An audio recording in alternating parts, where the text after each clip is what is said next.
Bismillahirrahmanirrahim. Today we are going to discuss a topic which is spherically symmetric charge distribution. Actually, in this topic, we are taking a cross section of a spherical distribution of charge of radius capital R.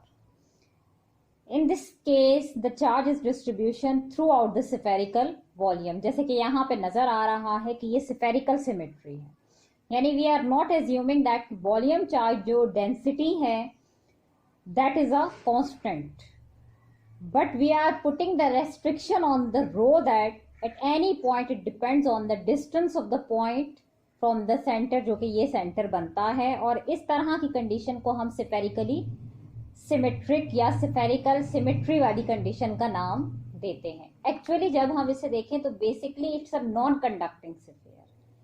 कि जब हम ये कहें कि whenever the particles of the sphere are charged the charges can not come to the surface. Non conducting sphere में ये होता है कि क्या है, वो सरफेस पे नहीं आ सकते.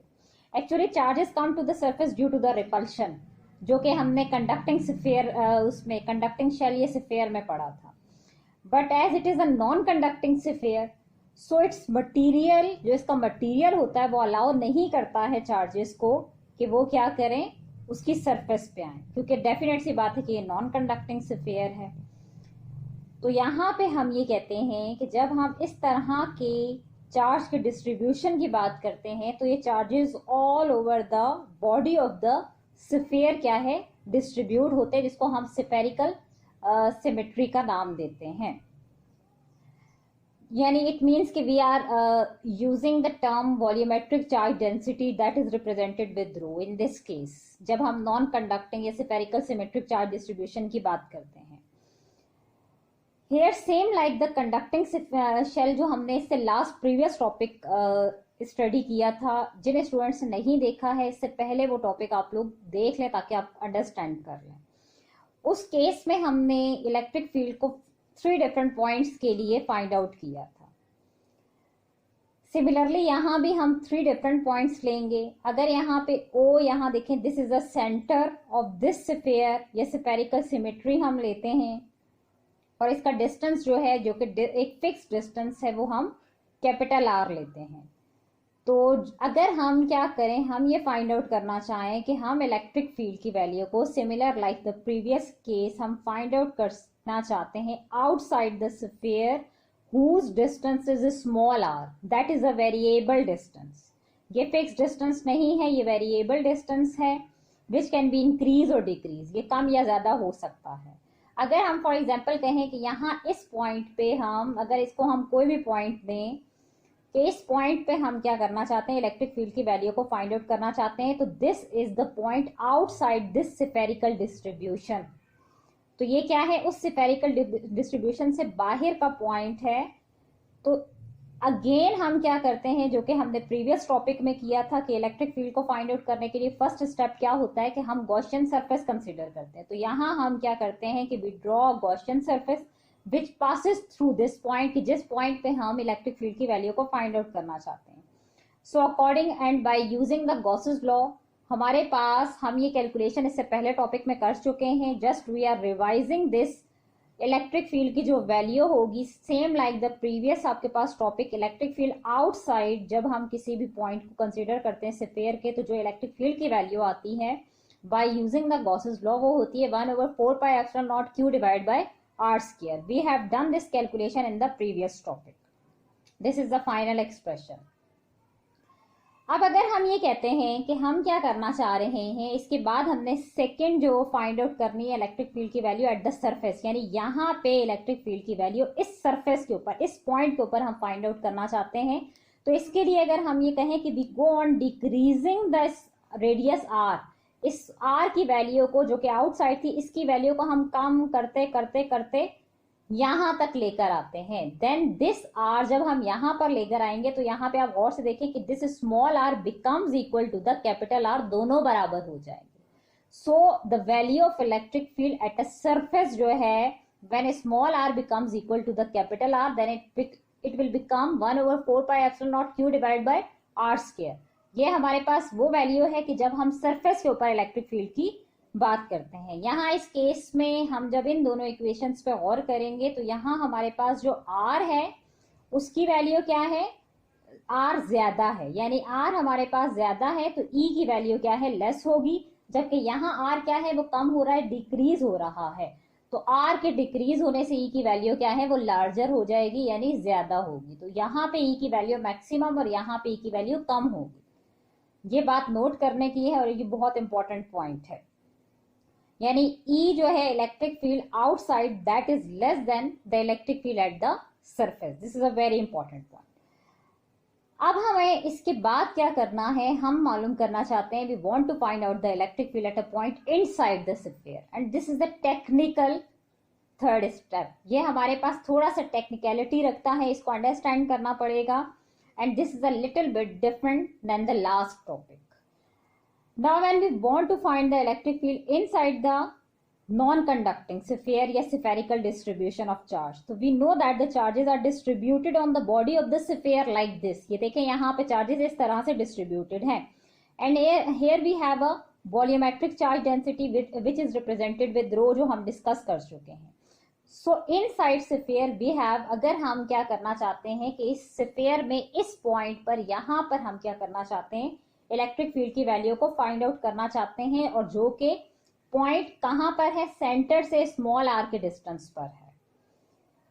तो हम ये कहते हैं कि this small R is less than the capital R. So when small R is less than capital R where we want to find out the electric field, so the charges are distributed randomly. हम यहाँ पे देख रहे हैं कि charges यहाँ पे क्या है, रैंडमली डिस्ट्रीब्यूट हुए हैं।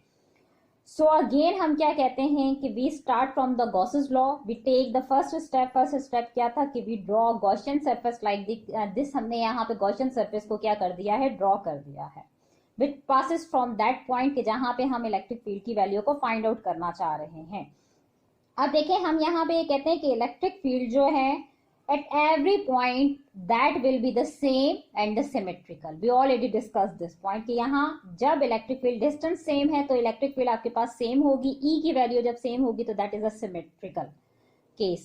सो इट मीन्स कि यहाँ आपके पास थीटा क्या होगा, that is equal to 0।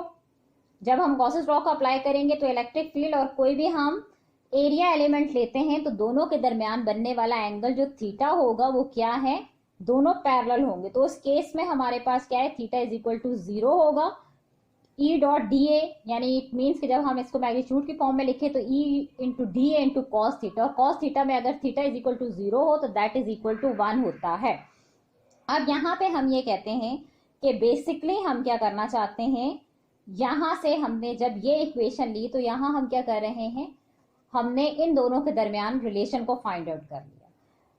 The next question and the next basic point is that for finding the value of the Q, अब हमें ये बात याद रखनी है कि we know that it will be a total charge inside the Gaussian surface। हमने Q की वैल्यू को फाइंड आउट करना है, तो Q की वैल्यू चार्ज बेसिकली क्या है, that is the total charge. हमने उस चार्ज की वैल्यू को फाइंड आउट करना है, देखना है कि जो इस गॉसियन सरफेस के अंदर है। तो गॉसियन सरफेस के अंदर बेसिकली हमारे पास क्या है, this is the total charge inside the Gaussian surface. So this is not the complete charge, ये हमारे पास कंप्लीट चार्ज नहीं होगा क्योंकि इस गॉसियन सरफेस के बाहर भी चार्ज है। सो यहाँ पर जो गॉसियन सरफेस के जो चार्जेस गॉसियन सरफेस के इनसाइड होंगे वही इलेक्ट्रिक फील्ड के लिए रिस्पॉन्सिबल होंगे। तो जो हमारे पास गॉसियन सरफेस के अंदर चार्ज है, this is the total charge which is represented with Q dash, जबकि टोटल हमारे पास जो चार्ज है that is represented with Q. सो हम ये कह सकते हैं कि क्यू डैश जो है this is that part of Q, यानी क्यू डैश हमारे पास क्यू का इतना पार्ट है जो कि इस गॉसियन सरफेस के अंदर इस रेडियस आर में आता है। So according to the second shell theorem the part of Q का वो पार्ट जो कि इसके स्फीयर के इनसाइड होता है वो इलेक्ट्रिक फील्ड में क्या है, बेसिकली हम इसके बाहर वाले चार्जेस को नहीं कंट्रीब्यूट करते हैं, हमने सिर्फ वो देखने हैं चार्जेस जो इस गॉसियन सरफेस के अंदर आते हैं। So this equation number 1 shows कि क्यू डैश हमारे पास वो चार्ज है जो कि इस गॉसियन सरफेस के अंदर आ रहा है। अब हमने क्या करना है कि we must know Q dash within the radius R. जो हमारे पास रेडियस आर में क्यू डैश आ रहा है, उसको फाइंड आउट करने के लिए हमने क्या करना है कि फॉर पॉइंट्स हम ये कंसिडर करते हैं कि अगर हमारे पास ये है रेडियस r और हमें क्या करना है, we already know about the volumetric charge density that is rho. तो जब हम इसको as a special case treat करेंगे तो हम ये देखेंगे कि जो चार्ज डेंसिटी है that is the same value for all points within a sphere of radius capital R, कि जो आपके पास वॉल्यूमेट्रिक चार्ज डेंसिटी है उसकी वैल्यू क्या है, यहाँ पर सेम है, and is zero for all the points outside this sphere, इससे बाहर इसकी वैल्यू जीरो है। सो हमने क्या करना है, अभी हम we are talking about the points inside the sphere. So for these points inside such as uniform sphere of charge के लिए हम क्या लेते हैं, the fraction of charge within radius small r। ये q डैश क्या है, ये वो वॉल्यूम, इसका वॉल्यूम है जो कि इसके अंदर गॉसियन सरफेस के अंदर आ रहा है। इसकी fraction is equal to the fraction of the volume within the radius R. आपके पास क्या है कि हम ये लेते हैं कि बेसिकली हमारे पास the fraction of charge within radius R is equal to the fraction of the volume within the radius R. हमने इन दोनों की फ्रैक्शन कंसीडर करनी है। तो जब फ्रैक्शन लेंगे तो यहां से हम जब फाइनली देखेंगे तो we will have the final value of the Q dash that is equal to Q into small R divide by capital R का Q. It means that is the Q dash, जो कि हमारे पास यहाँ पर इसकी value इतनी है। Now we put the value of this Q dash in equation number 1, then finally we will have 1/4 pi epsilon naught Q into R divided by R cube आता है। एंड दिस इक्वेशन शोज कि हमारे पास जो E है that is proportional to the small R, यानी r की वैल्यू के चेंज होने के साथ साथ E की वैल्यू चेंज होती है। अगर r 1 टाइम है तो that means that E will be 1 time. अगर r 2 टाइम्स है दैट E जो है वो भी हमारे पास 2 टाइम्स होता है। So the electric field inside that will become the 1/4 pi epsilon not q into r divide by r cube. This is the final value for the spherical symmetric charge distribution. Thank you.